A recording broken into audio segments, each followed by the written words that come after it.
So I was trying to figure out what to call this series of whenever I read a popular book on BookTube for the first time, and then I realized that the only title that really fits is Zach is Late. Hello everyone, my name is Zach. Welcome back to my channel. I hope you're having a good day today.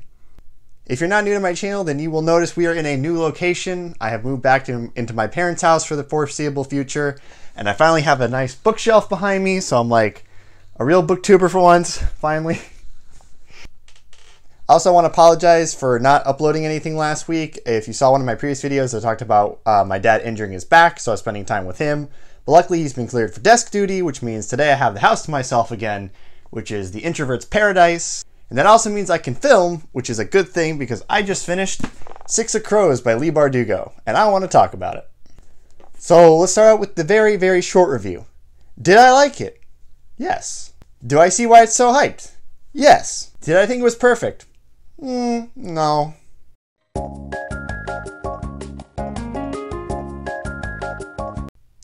So going into this book, there were two major things going against it for me personally. One is that everyone on BookTube hypes this book up so much. I don't mind things being hyped, but when everyone starts hyping things up, I start to get skeptical. And if you saw my spring semester book haul, which I'll link in the cards, then you will have seen that. I kind of decided to be a bit angsty that day. Don't know what got into me for that moment, but whatever. And then the other thing going against it is that it's a heist novel, and the heist genre is not one of my favorites because it tends to be a little formulaic. The thing is, of course, a heist novel has to feature a heist, which is usually the entirety of the book, and then things have to go wrong because if nothing goes wrong, your book's boring. So I already know what most of the plot's going to center around, and I already know something's going to go wrong, so the challenge is making it interesting when you do those two things. And I think Leigh Bardugo managed to pull it off, but I don't want to get ahead of myself, so let's start with the opening to this book. I feel like this book is one of the best openings of any book I've ever read. Just the idea of starting the book off with, hey look, we have a magician. Let's give it magician steroids and see what happens. Oh god, I made a horrible mistake! It kicks things off and makes everything really interesting and draws you in. So if you are an author yourself, take note, start your book off with a bang and not a whimper. Even when the novel starts proper, I still think the opening is very strong. The introductory scene where we see Kaz, Inez, and Jesper for the first time when they're confronting the Black Tips, it's a great scene. It's tense, and having Inez's perspective kind of keeps things interesting where you don't know how much Kaz has planned out, and you're being introduced to the fact that Kaz is one step ahead of everybody else, but still keeps the tension.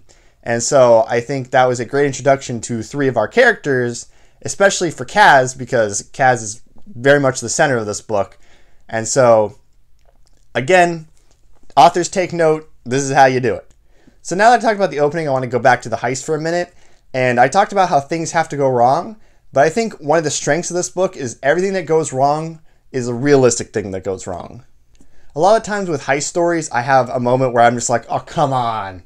An example of that, if it happened in this book, would have been like, you know, a part of the prison sector is supposed to be empty, but one guard's like planning to run a marathon, so he like runs in the empty parts of the prison and happens to catch one of them. Like stupid stuff like that. Luckily, Leigh Bardugo resists that temptation and she keeps everything very realistic. And when things start going wrong, it's pretty much Kaz's fault because he goes off the script. Another great thing I'll say is that Leigh Bardugo does manage to throw some unexpected twists your way. And I think a lot of that has to do with the characters and character twists, because I think she realized that a heist novel plot, there's only so much you can do with it, so she keeps it interesting by doing interesting things with the characters. So I really like that too. One great example of this is the reveal that Jesper is a Grisha. I thought that was a really great twist because, you know, they find Kaz's bobby pins, or lockpicks rather, and you kind of know going in, like, oh, he probably has a second one hidden away, like, okay, I see what you're doing. And then she hits you with a twist you didn't see coming. He gets a hold of a lockpick, but not the way you think. Another thing I will say about this book is that I absolutely love the world. This was the first book I've ever read in the Grishaverse, and I have to say I'm pretty impressed. One thing I really love specifically about the Grisha is that they have a very specific form of magic. It's not just general magicians. You know, they have specifically tide makers or heart renderers, and I think that's really interesting. And I think that if she continues to write in this universe, I think that can be a really interesting kind of rock, paper, scissors thing where you're always trying to find the right Grisha to counter a Grisha you might encounter on the opposite side. Also, one thing I really loved is the inclusion of guns and tanks and stuff. I know there's other fantasy books that have included guns. The one that comes to mind immediately is Stephen King's The Gunslinger. But I don't think I've ever recalled hearing a fantasy book use tanks before, which leads to one of the best scenes when they drive the tank through the town at the end. I was just in love with that moment. I loved it so much. It was great.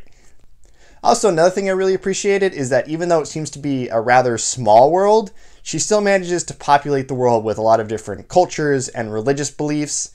You know, the Druskull and the Grisha, and how they kind of oppose each other and they believe in different things. I thought that was all really interesting, and I think she did a great job flushing all those out. So now I've talked about the plot and the world. I'm going to talk about what most people focus on, and that's the characters. And I'm going to talk about them from least favorite to most favorite. So I don't think it's controversial at all to say my least favorite character of the bunch was Matthias, Matt, however you say his name. I think he has a lot more potential to be great in Crooked Kingdom, but as far as in this book, he comes off like if you've ever had a friend who you know has a crush on someone, and like everyone in your friend group knows that this person has a crush on someone else, but they like won't admit it, and everyone's like screaming at them because like everyone knows. He's like a combination of that person combined with the Ember Island players version of Prince Zuko from Avatar: The Last Airbender, always going on, my honor, I must defend my honor. It just got a little much. My second least favorite is the one I think will be controversial, and that's Mr. Kaz Brekker himself. Here's the thing about Kaz. I think he could be more interesting than he is, and the problem is that we know too much. The fun of a character like Kaz Brekker is that he's kind of an enigma. You don't know, does he really care? Does he not really care? Is everything business, or does he have personal feelings? And I would have preferred if Leigh Bardugo had let us sit with those questions way longer than she did.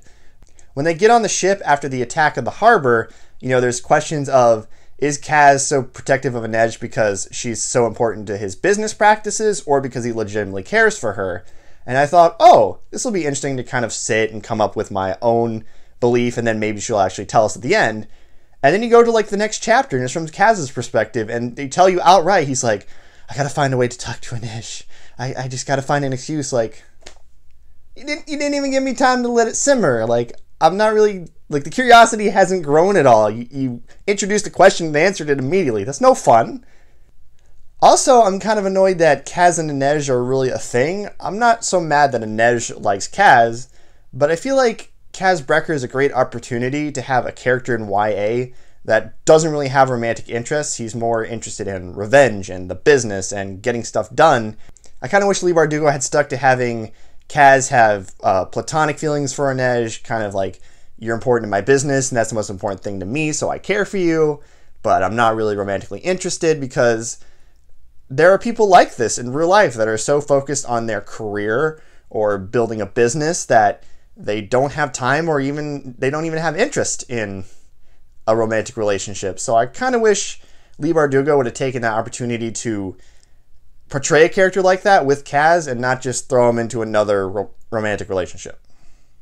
The next character I want to talk about is Nina, and Nina's kind of a two-sided coin when it comes to characters, because when Nina's not with Matthias, I love her. She's great. There's that really sweet scene on the ship where Inej is like, can you sing a song for me? And she's like, my voice sucks. And Inej is like, I don't really care. So she sings anyway.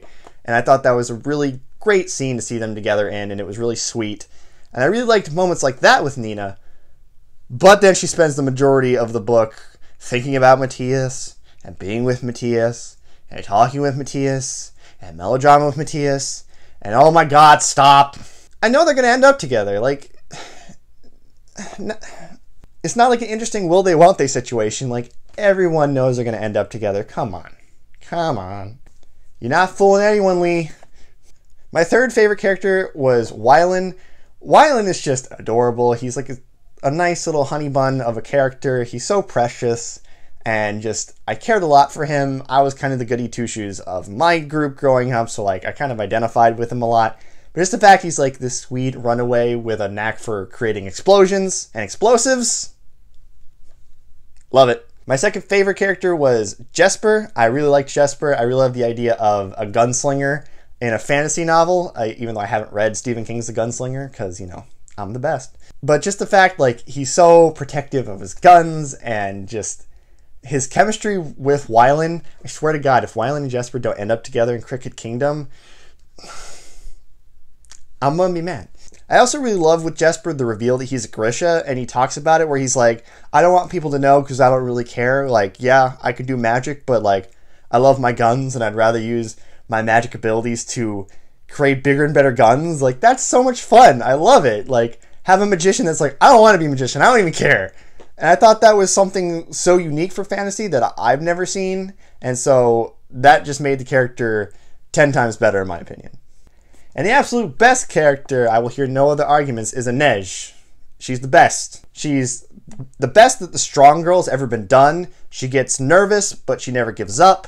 She's strong, but she has feelings and moments of vulnerability. She's fast, but she can also be overpowered, so she's actually kind of balanced. I think Inej was such a well-written, well-rounded character, and so I really love that. And honestly, I kind of hope she just sails off into the sunset in Crooked Kingdom and does her, like, anti-slaver thing, because she deserves better than Kaz. I know it's probably unpopular, but you know what? I don't care. So overall, I think the characters in the world really kind of overpowered my general dislike for heist novels, and I ended up really enjoying this. I gave this a 4 out of 5. I talked about some minor gripes with the characters, but the other big thing that I did not like was the ending of this book. My problem with the ending is I feel like Leigh Bardugo realized that she didn't have enough loose threads to kind of make a sequel, and that she wanted to make a sequel, so I realized when they were sailing back to Ketterdam, I was like, okay, either the guy won't pay for the boy, Ketterdam's gone to war, or the guy was going to double-cross him the whole time. And wouldn't you know what, I called it. And it feels like kind of a cheap way to end the book. And then also the fact that the guy brought the money out, but he wasn't planning on giving it to him. I've started reading Crooked Kingdom, so I know it's like sort of retconned why he had money with him. In my opinion, it was kind of a weak attempt to kind of mask the double-cross that like was obviously coming if you knew this book had a sequel. Maybe it was surprising if you didn't know back in the day, but knowing what I know now, it's blatantly obvious what was going to happen. That being said, that is my review for Six of Crows. I hope you enjoyed.